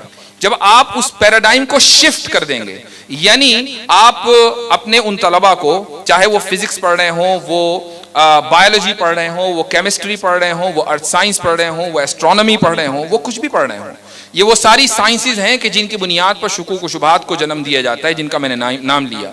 اگر آپ ان سائنسز کو اسلامی پیراڈائم کی بنیاد پر پڑھائیں گے، یعنی پیراڈائم کی یہ بھی ایک بہت لمبی گفتگو ہے، مختصراً میں عرض کر دوں کہ اسلامک لینسز کی بنیاد پر آپ پڑھائیں گے تو مجھے یقین ہے کہ ایسے شکوک و شبہات جنم نہیں لیں گے. اس کی ایک مثال میں آپ کو دے دیتا ہوں. وہ مثال یہ ہے کہ مغربی سائنس یا کہہ لیں کہ سائنس اس بنیاد کے اوپر قائم ہے کہ علت اور معلول یا کاز اور ایفیکٹ کے درمیان جو تعلق ہے وہ نیسیسری ہے. کیا مطلب ہے اس کا؟ اس کا مطلب یہ ہے کہ اگر کہیں کاز ہوگا تو یا علت ہوگی تو اس کا معلول یعنی اس کا ایفیکٹ ہونا ضروری ہے. آپ اگر آگ جلائیں گے اور اس میں انگلی ڈالیں گے تو انگلی ہر حال میں جلے گی، چونکہ آگ علت ہے اور جلنا معلول ہے. یہ نہیں ہو سکتا کہ آپ آگ جلائیں، انگلی ڈالیں اور انگلی نہ جلے. یہ جو تعلق ہے یہ نیسیسری ہے، یہ ہیبیچول نہیں ہے یعنی عادی نہیں ہے، بلکہ یہ نیسیسری ہے. سائنس اس بنیاد کے اوپر قائم ہے.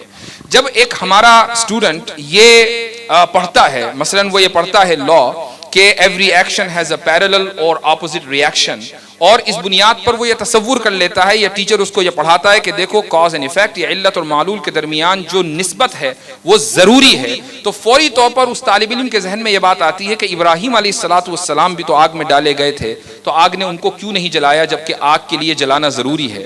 تو یہاں سے اس کے دل میں معجزات کے تعلق سے شکوک و شبہات جنم لیتے ہیں. تو پھر ماشاءاللہ ایک بچہ چھپ کر سن رہا ہے بہت دیر سے، چھوٹا سا بچہ ہے، تو شکوک و شبہات جنم لیتے ہیں. اس کا طریقہ کیا ہوگا؟ اس کا طریقہ یہ ہوگا کہ جب ٹیچر یہ پڑھائے کہ every action has a parallel اور اپوزٹ ریئیکشن، وہ یہ کہے کہ ان دس فزیکل ورلڈ، اور یہ جو تعلق ہے ایکشن اور ریئیکشن کا یہ نیسیسری نہیں ہے، ہیبیچول ہے. یعنی عام طور سے ہم ایسا دیکھتے ہیں کہ ایکشن کا ریئیکشن ہوتا ہے، سبب مسبب تک جاتا ہے، علت معلول تک جاتی ہے، کاز ایفیکٹ تک جاتا ہے. عام طور سے ایسا ہوتا ہے، یہ ضروری نہیں ہے کہ ہمیشہ ایسا ہو. عام طور سے آپ ایسا ہی ہوگا کہ آگ جلائیں گے، انگلی ڈالیں گے تو انگلی جلے گی. لیکن کبھی کبھی اس کے برعکس بھی ہوگا کہ ابراہیم علیہ السلام کو آگ میں ڈالا گیا اور آگ نے ان کو نہیں جلایا، چونکہ یہ جو کاز اینڈ ایفیکٹ کا تعلق ہے ضروری نہیں ہے بلکہ عادی ہے. یہی فلسفہ ہے جو امام غزالی رحمہ اللہ نے پیش کیا اور جس کی وجہ سے آج تک وہ مطعون ہے، جبکہ یہ حقیقی فلسفہ ہے. لیکن مسلمانوں میں بھی جو لوگ سائنٹسٹک مائنڈ سیٹ رکھتے ہیں، سب سے زیادہ اگر وہ کسی کو برا بھلا کہتے ہیں تو وہ امام غزالی ہیں، بلکہ اپنی زندگی کے جتنے بھی انحطاطات اور ڈکلائنز ہیں ان سب کا قصوروار وہ امام غزالی رحمہ اللہ کو قرار دیتے ہیں کہ انہی کی وجہ سے آج ہم سائنسی بنیادوں پر یا سائنسی دنیا میں پیچھے جا رہے ہیں، جبکہ ایسا نہیں ہے۔ امام غزالی نے یہ نہیں کہا کہ سائنس مت پڑھو، یہ نہیں کہا کہ اگر کاز ہوگا تو ایفیکٹ نہیں ہوگا، یہ نہیں کہا کہ اگر علت ہوگی تو معلول نہیں ہوگا، یہ نہیں کہا کہ اگر سبب ہوگا تو مسبب نہیں ہوگا، یہ کہا کہ ان دونوں کے درمیان جو ریلیشن ہے وہ نیسیسری نہیں ہے بلکہ عادی ہے، اور خدا جب چاہے اس ریلیشن کو توڑ سکتا ہے چونکہ خدا قادر مطلق ہے۔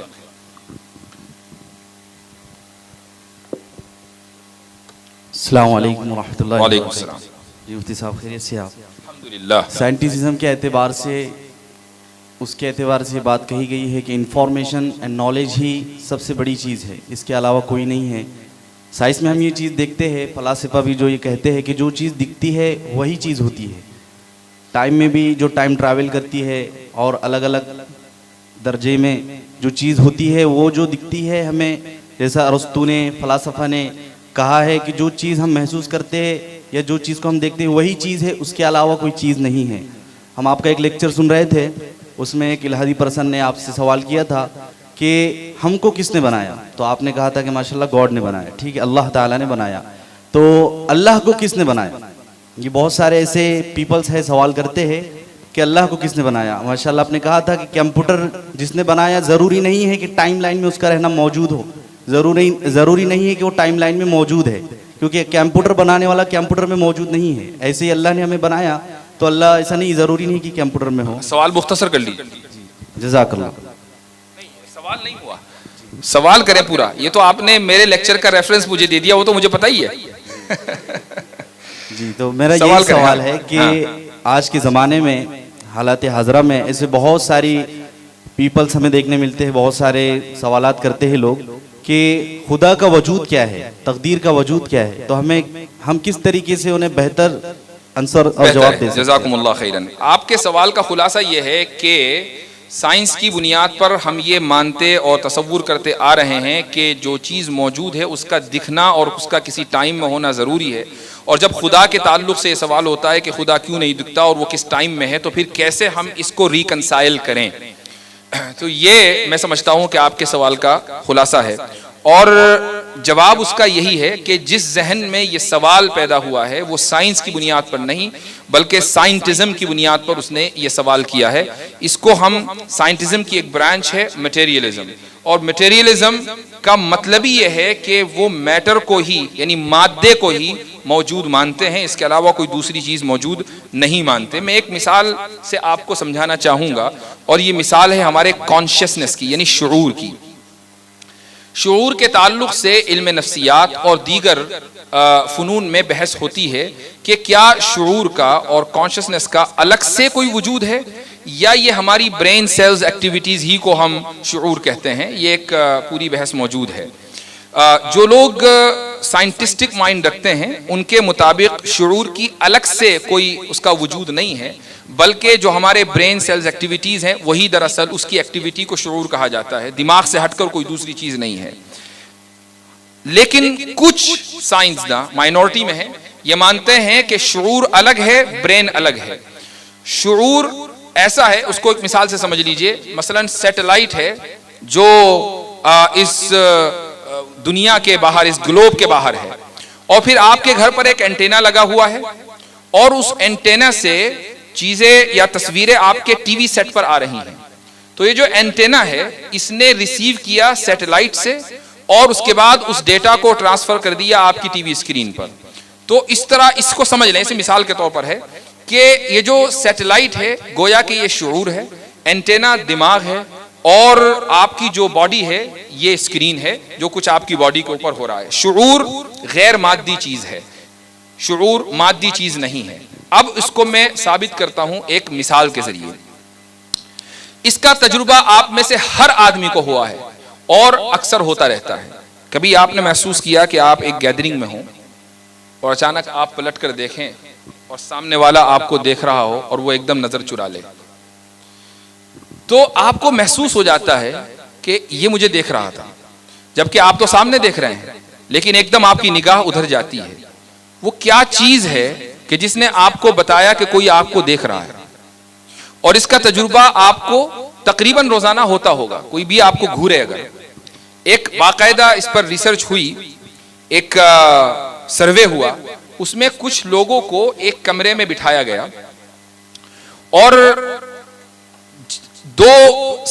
ان کو دو گروپ میں, دو بندوں کے گروپ میں تقسیم کر دیا گیا. ایک کو کہا گیا لکر, دیکھنے والا, اور دوسرے کو دا لکڈ ایٹ, یعنی جس کو دیکھا جا رہا ہے.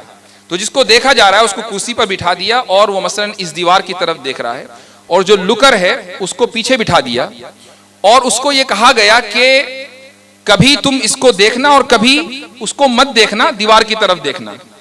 اور پھر اس کے بعد اس بندے سے جو ادھر دیکھ رہا ہے آگے بیٹھا ہوا, اس سے پوچھا گیا کیا تمہیں دیکھا جا رہا ہے, اور اس پورے سروے کو ریکارڈ کیا گیا. تو مور دین 80% آف دا ٹائم یہ بات صحیح نکلی کہ جس وقت پیچھے بیٹھا ہوا بندہ اس بندے کو دیکھ رہا تھا اور اس نے کہا کہ ہاں مجھے دیکھا جا رہا ہے, تو واقعی اس کو دیکھا جا رہا تھا.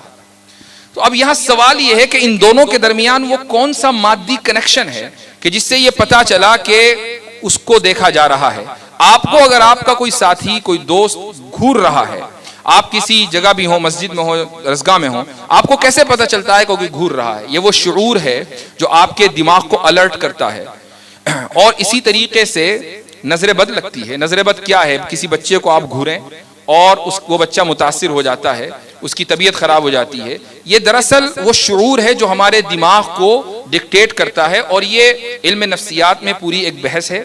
اور اس کو اگرچہ بہت سے سائنٹسٹ درست نہیں مانتے, لیکن جو ڈیٹا ہے اس کا انکار بھی نہیں کر سکتے. تو یہ اس بات کی دلیل ہے کہ غیر مادی وجود ہے, شعور جو کہ غیر مادی ہے وہ وجود رکھتا ہے. تو پھر آپ کے سوال کا جواب نکل کر آ گیا کہ یہ ضروری نہیں ہے کہ وجود کے لیے چیز کا مادی ہونا, یہ کوئی ضروری نہیں ہے, غیر مادی چیزیں بھی وجود رکھ سکتی ہیں.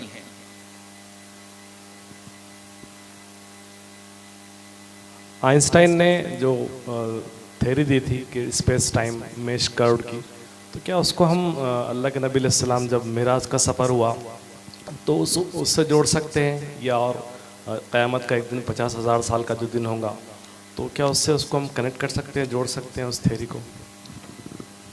جزاکم اللہ.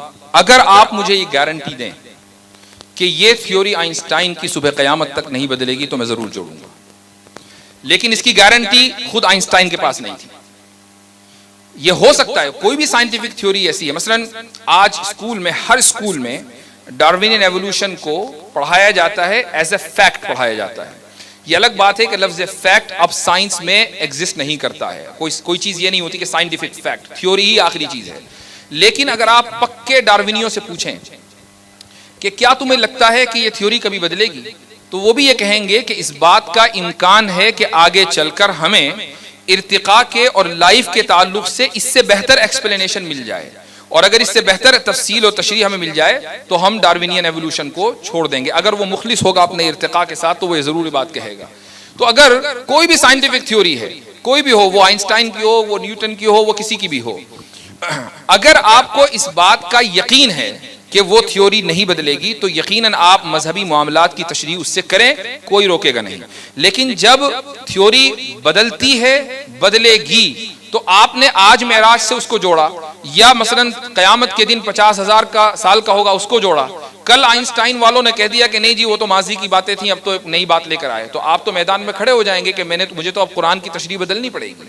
تو اس لیے قرآن اور حدیث کی سائنسی تشریح کی کچھ لیمیٹیشنز ہیں, ان لیمیٹیشنز کو سامنے رکھنا چاہیے, اور غیر ضروری طور پر سائنس کو استعمال کر کے قرآن اور حدیث کی تشریح نہیں کرنی چاہیے. جی السلام علیکم. وعلیکم السلام. جی سر, میرا جو سوال ہے وہ اصل میں اس فلسفے کے اوپر ہے جس کی بطن سے جو ہے وہ سائنس نکلی ہے.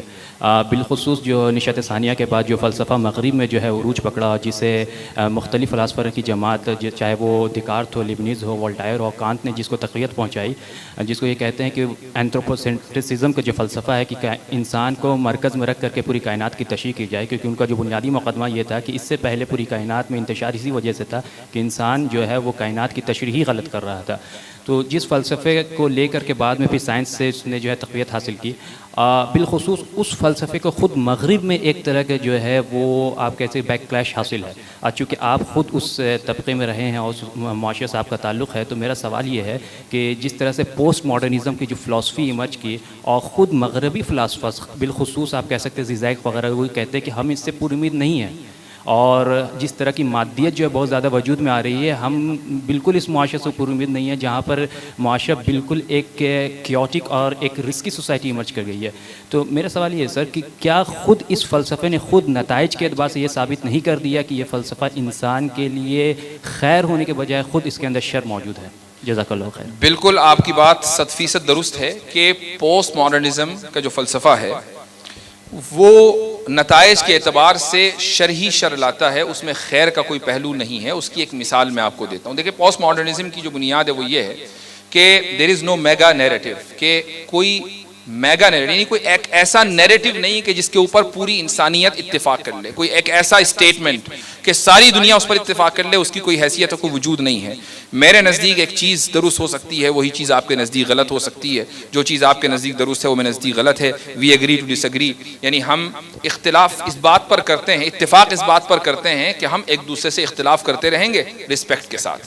اب یہ ایک فلسفہ ہے, اس کو ذرا سا اپلائی کیجیے. آپ اپلائی آپ کریں گے, مثال کے طور پر ایک ریاست ہے اور ایک دہشت گرد گروپ ہے. ریاست یہ کہتی ہے کہ یہ گروپ دہشت گرد ہے, دہشت گرد گروپ یہ کہتا ہے کہ ریاست ظالم ہے, اور ہم دہشت گرد نہیں ہیں, ہم مجاہد آزادی ہیں. دونوں پوسٹ ماڈرنزم کے اعتبار سے درست ہیں, چونکہ کوئی میگا نیریٹو, کوئی ایسا نیریٹو تو ہے نہیں کہ جس پر ساری دنیا اتفاق کر لے. دونوں اگر درست ہیں پوسٹ ماڈرنزم کی بنیاد پر, تو آپ کس کو غلط کہیں گے؟ کیا دہشت گرد گروپ کو غلط کہیں گے یا اس حکومت کو کہیں گے کہ جس نے اس گروپ کو دہشت گرد قرار دیا ہے؟ چونکہ دونوں ہی صحیح ہیں. تو پھر یہ جو پوری وار آن ٹیرر ہوئی ہے یہ کون سے ازم کی بنیاد پر ہوئی ہے بھائی؟ پوسٹ ماڈرنزم کی بنیاد پر تو یہ پوری جنگ جو ٹریلینز آف ڈالرز اس پہ لگے ہیں یہ سب کے سب بیکار گئے. تو پوسٹ ماڈرنزم کا نظریہ مغرب میں پنپا, مغرب میں پھیلا اور بڑھا, اور خود جو مغربی افکار کے جو نتائج ہیں وہ اس کا ساتھ نہیں دیتے ہیں. مغرب چاہتا ہے کہ اس کی بات کو پوری دنیا تسلیم کرے, اور ایک طرف یہ کہتا ہے کہ نہیں, آپ کی بات بھی درست ہے, وہ میری بات بھی درست ہے. اس وقت دنیا میں اخلاقی اعتبار سے, وہ ایک دوسری مثال ہوئی, ایک اور مثال دے رہا ہوں, LGBT کا جو موومنٹ ہے وہ پوری دنیا میں چل رہا ہے. لوگ جو گاؤں قصبات میں رہتے ہیں شاید وہ اس چیز سے واقف نہ ہو, لیکن خود مشرقی ممالک میں بڑے بڑے شہروں میں اس کے تعلق سے نہ صرف یہ کہ تحریکیں چلتی ہیں, مارچ ہوتے ہیں, جلوس نکلتے ہیں, اور اپنے وجود کا لوگوں کو احساس دلایا جاتا ہے کہ ہم موجود ہیں. یہ مشرقی ممالک کی بات کر رہا ہوں. رہی بات مغربی ممالک کی, تو مغربی ممالک میں تو خیر اب اس چیز کو اتنا زیادہ مضبوط کر دیا گیا کہ آپ اس چیز کا, اس رویے کا انکار نہیں کر سکتے, اس کو غلط نہیں قرار دے سکتے. مثلا ابھی کل بات ہو رہی تھی تو میں نے ایک ایگزامپل دی کہ اگر کسی یورپین کنٹری میں کہ جہاں اس موومنٹ کو بے انتہا تقویت حاصل ہے اور قانون کا سہارا حاصل ہے, اگر کسی مسجد کے امام کے پاس دو مرد آئیں اور یہ کہیں کہ آپ ہمارا نکاح پڑھا دیجئے, تو وہ امام صاحب اس کا انکار نہیں کر سکیں گے اور انہیں نکاح پڑھانا ہی پڑے گا, چونکہ اگر وہ نکاح نہیں پڑھائیں گے تو ان کے اوپر ڈسکریمنیشن کا کیس ہو جائے گا.